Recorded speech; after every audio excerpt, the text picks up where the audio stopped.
अस्सलाम वालेकुम, मैं हूं मुक़द्दस और वेलकम करती हूं आपको आपके अपने यूट्यूब चैनल कुकिंग मोड्स में। तो आज की जो हमारी रेसिपी है वो है जी रशियन कबाब। आज मैं आपको रशियन कबाब बनाने का बहुत ही आसान तरीका सिखाऊंगी कि किस तरीके से आप रमज़ान में बहुत ही मज़ेदार से रशियन कबाब बना पाएंगे। तो आपने वीडियो को स्किप नहीं करना, वीडियो को लास्ट तक देखना है।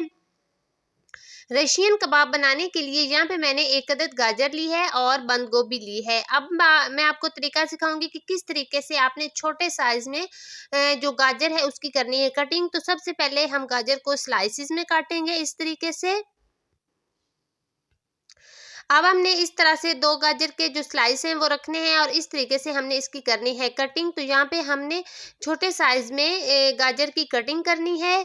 तो इस तरीके से हमारे पास गाजर के पीसेस हैं, हमने इनको इस तरह से इनकी कटिंग करनी है। तो यहाँ पे हमने गाजर की कटिंग कर ली है। अब हमने इसी तरीके से बंद गोभी की भी कटिंग करनी है, बिल्कुल छोटे साइज में, लंबे साइज में बिल्कुल भी नहीं कटिंग करनी। तो इस तरीके से हमने बंद गोभी की भी कटिंग करनी है। तो यहाँ पे मैंने बंद गोभी और गाजर की कटिंग कर ली है। अब मैंने यहाँ पे मटर लिए थे, ये इनको मैंने बॉईल कर लिया था और ये मेरे पास 100 ग्राम चिकन है। चिकन को मैंने थोड़ा सा नमक और काली मिर्च डाल के बॉईल कर लिया था और इसकी जो यखनी है उसको मैंने अलग कर लिया था। अब हम यहाँ पे डालेंगे एक पैन में 2 टेबलस्पून घी या ऑयल, जो भी आप इस्तेमाल करते हैं। तो मैंने यहाँ पे घी डाला है।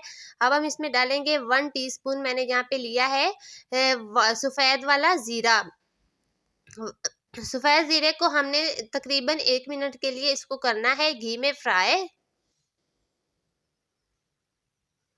तो हमने सिर्फ 1 मिनट के लिए ज़ीरे को फ्राई करना। अब हम इसके अंदर डालेंगे, यहाँ पे मैंने लिया है अदरक, लहसुन और हरी मिर्च का पेस्ट, वो हम इसमें डालेंगे। तो यहाँ पे मैंने 3 अदद हरी मिर्चें ली थी, अदरक लहसुन लिया था और उसका बना लिया था पेस्ट। अब हमने अदरक लहसुन के पेस्ट को भी 1 मिनट के लिए फ्राई करना है ताकि इसका जो कच्चापन है वो दूर हो जाए। तो ये देखिए इस तरीके से हमने सिर्फ 1 मिनट के लिए इसको करना है फ्राई। ज़्यादा हमने इसको कुक नहीं करना, नहीं तो जो लहसुन है वो जल जाएगा और जिससे बिल्कुल भी अच्छा जायका नहीं आएगा। अब हम इसके अंदर डालेंगे, यहाँ पे मैंने लिया है 3 टेबलस्पून मैदा। मैदे को हमने लहसुन के साथ घी में हमने इसको भूनना है। तो यहाँ पे हमने मैदे को सिर्फ 2 से 3 मिनट के लिए भूनना है ताकि इसका जो कच्चापन है वो दूर हो जाए। अगर आप मेरे चैनल पे नए हैं तो चैनल को सब्सक्राइब कर दें, बेल आइकन को प्रेस कर दें ताकि मेरी आने वाली हर वीडियो का नोटिफिकेशन सबसे पहले आप तक पहुंचे। तो हमने यहाँ पे ज़्यादा मैदे को बिल्कुल भी नहीं भूनना, हमने सिर्फ इसको 2 से 3 मिनट के लिए भूनना है ताकि इसका जो कच्चापन है वो दूर हो जाए। तो यहाँ पे हमारा जो मैदा है वो भुन चुका है। अब हम इसके अंदर डालेंगे जो हमने वेजिटेबल्स कट की थी, गाजर और बंद गोभी, वो इसमें हम डालेंगे और अब हम इसको करेंगे मिक्स। पहले हम इसको अच्छे तरीके से करेंगे मिक्स। ये देखिए इस तरीके से। अब हमने जो मटर बॉयल किए थे वो इसके अंदर डालेंगे। तो यहाँ पे मेरे पास आधा कप मटर है, तो ये हम इसके अंदर डालेंगे। अब हम इसके अंदर डालेंगे जो हमने चिकन बॉयल किया था और उसके हमने रेशे कर लिए थे, वो इसके अंदर डालेंगे और इसको अब हम करेंगे मिक्स। अब हम इसके अंदर डालेंगे नमक, यहाँ पे मैंने लिया है हाफ टी स्पून, वो इसमें डालेंगे क्योंकि पहले चिकन में भी हमने नमक डाला था। तो यहाँ पे मैंने सिर्फ हाफ टी स्पून नमक डाला है और यहाँ पे मेरे पास हाफ टी स्पून है काली मिर्च का पाउडर, ये हम डालेंगे और 1 टीस्पून है चाट का मसाला, चाट मसाला ये हमने डालना है 1 टीस्पून। तो ये सिर्फ 3 मसाले हमने डालने हैं, इसके अलावा हमने इसमें कोई मसाला ऐड नहीं करना। अब हम इसको करेंगे अच्छे तरीके से मिक्स। तो इसको सिर्फ हम 1 मिनट के लिए पकाएंगे। ये देखें इस तरह से अच्छे तरीके से हमने पहले इसको 1 मिनट के लिए पकाना है।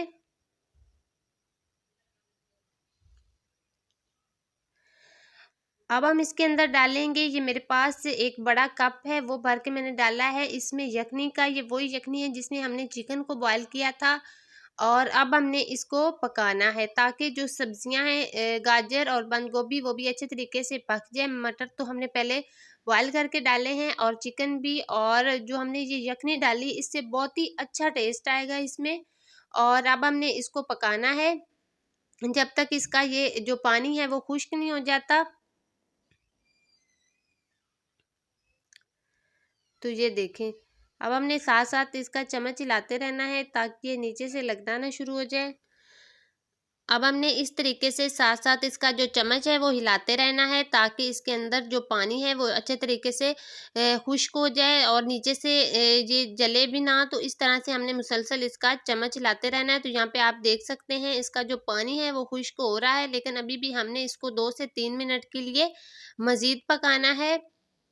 अगर ये इसी तरह रहा तो फिर इस तरह से कबाब ठीक से नहीं बनेंगे। तो हमने बिल्कुल अच्छे तरीके से इसका जो पानी है वो खुश्क करना है। तो ये कबाब बहुत ही मज़े के बनते हैं और बहुत ही आसान रेसिपी है, और बहुत ही कम इंग्रेडिएंट्स में बहुत ही ज़्यादा मज़े के कबाब बनते हैं और बहुत सारे। तो अब हमने इस तरह से इसको मिक्स करते रहना है ताकि इसके अंदर जो भी एक्स्ट्रा पानी है वो अच्छी तरह से जज़्ब हो जाए इसके अंदर। ये देखें इस तरह से।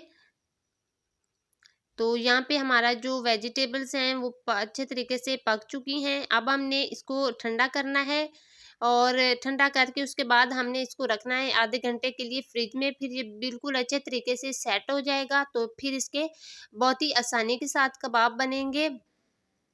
तो ये देखें यहाँ पे जो पानी है वो बहुत ही अच्छे तरीके से खुश्क हो चुका है। ये देखें, अब हमने इसको ठंडा करना है और आधे घंटे के लिए हमने इसको रखना है फ्रिज में। तो यहाँ पे हमारा जो मिक्सचर है वो बहुत ही अच्छे तरीके से सेट हो चुका है। अब हमने इसके बनाने हैं कबाब। तो आप किसी भी शेप में बना सकते हैं। तो यहाँ पे मैं इस तरह से गोल शेप में बना रही हूँ कबाब, इस तरीके से। ये देखें अब बहुत ही आसानी के साथ ये कबाब बन गया है। अगर मिक्सचर गर्म होगा तो उससे बिल्कुल भी कबाब नहीं बनेंगे। तो आपने मिक्सचर को ठंडा करके फिर कबाब बनाने हैं। तो इस शेप में हमने सारे जो मिक्सचर है इसके कबाब बनाने हैं। ये देखें इस तरीके से। तो यहाँ पे मैंने सारे कबाब बना लिए हैं। तो ये टोटल जो कबाब हैं ये 17 कबाब बने थे, ये मैंने आधे दिखाए हैं। और अब यहाँ पे मैंने 2 अदद अंडे लिए हैं, अंडे को फेंट लिया है। अब हम यहाँ पे गरम करेंगे ऑयल को। तो यहाँ पे इस तरीके से आपने हाथ ऊपर रख के चेक कर लेना है कि ऑयल गरम हो गया है। अब हमने इस कबाब को अंडे में डिप करना है, और अब हमने इसको करना है फ्राई। तो ये अंदर से बिल्कुल कुक हैं, तो बस हमने इनको हल्का हल्का फ्राई करना है। इसके ऊपर अंडा हमने लगाया है तो ये बहुत ही जल्दी फ्राई हो जाएंगे। तो इस तरह से हमने सारे जो कबाब हैं इनको हमने करना है फ्राई। आप इनको इसी तरह किसी बैग में डाल के आप इनको फ्रीज भी कर सकते हैं, स्टोर भी कर सकते हैं। अब हम इसकी करेंगे साइड चेंज। एक साइड से ये पक चुके हैं। ये देखें बहुत जल्दी ये पक जाते हैं क्योंकि अंदर से जो मटेरियल सारा है वो पका हुआ है। तो बस हमने ऊपर से जो अंडा है उसको ही पकाना है। ये देखें, तो इस तरीके से हमने सारे जो कबाब हैं इनको फ्राई करना है। तो ये तकरीबन 17 कबाब बने थे इतने जो मिक्सचर के। तो हमारे जो कबाब हैं वो रेडी हैं। अब हम यहाँ पे एक खूबसूरत सी प्लेट लेंगे और उसमें हम इनको करेंगे डिश आउट, और केचप के साथ हम इनको करेंगे सर्व। तो देखिए माशाल्लाह से कितना खूबसूरत कबाब पे कलर आया है और खाने में बेहद मज़ेदार। तो अब मैं आपको एक चेक करके बताती हूँ कि कबाब कैसे बने। ये लीजिए हमारे बहुत ही मज़ेदार से कबाब बिल्कुल तैयार हैं। अब मैं आपको एक टेस्ट करके बताती हूँ कि कबाब कैसे बने। ये देखें कितने मज़े के कबाब लग रहे हैं। ये देखें अब हमने इसको केचप के साथ सर्व करेंगे। अगर आज की आपको हमारी ये वीडियो अच्छी लगी तो हमारे चैनल को सब्सक्राइब कर दें, बेल आइकन को प्रेस कर दें, और वीडियो को शेयर कर दें। ज़्यादा से ज़्यादा वीडियो को लाइक कर दें, और कमेंट्स में बताएं आपको वीडियो कैसी लगी। तो हमारे यहाँ पे बहुत ही मज़े के कबाब बने हैं। आप भी इसी तरीके से रमज़ान में बनाएं, खाएं, इंजॉय करें। इंशाल्लाह अगली वीडियो में एक नई रेसिपी के साथ मिलेंगे। तब तक के लिए अल्लाह हाफिज़।